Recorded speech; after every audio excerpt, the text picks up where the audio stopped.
It's an urge. Truth be told, every champion has felt it. Every president has felt it. Every king has felt it. Every lion has felt it. Every winner has felt it. Every soldier has felt it. Every victorious person has felt it. The urge to quit. Don't you give up on your dream. I don't care if you don't have the money, you don't have the help, and you don't have the family for it, and you don't have the background for it, and you don't have the friends for it. Don't you give up on your dream. Don't you do it. Don't you do it. Don't you do it. It may take you twice as long. You may have to take courses and classes. You might not read as fast. You might not move as quick. You might not have as much, but don't you quit. Don't you quit. You do make a difference. You do make a difference. You do make a difference. As weak as you are, as tired as you are, as many mistakes as you made, you do make a difference. There is something they would lose if you were not there. There was something that they would miss if you were not there. You do make a difference. You do make a difference. The wealthiest spot on this planet is right in your neighborhood. It's the cemetery. If I could mine the cemetery like you mine gold, I would be the wealthiest man on the planet. Why is the graveyard so wealthy? Why is there so much treasure in the cemetery?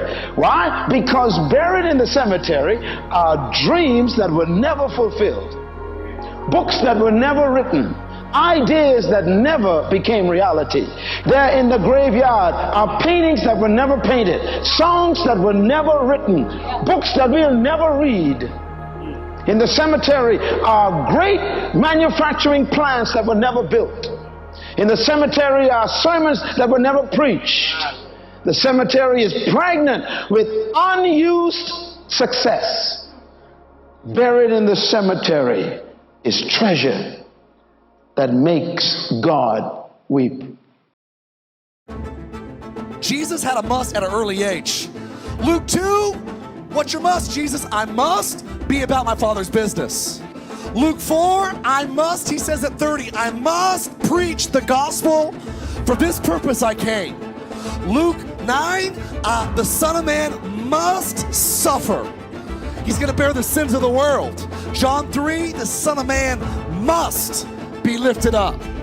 And if he is, he'll draw all men unto himself. Jesus knew from the youngest age to the oldest age what his must was. I think many people live in bondage because they never know their must.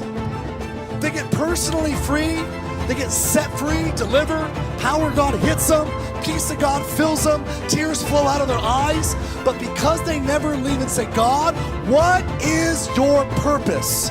What is your must for my life? You'll live to make a living and not make a difference. You'll live for 80 years and not for eternity. You'll be more passionate about your college than you are your kingdom. The greatest enemy of progress is your last success. The greatest threat to moving ahead is getting excited about where you are.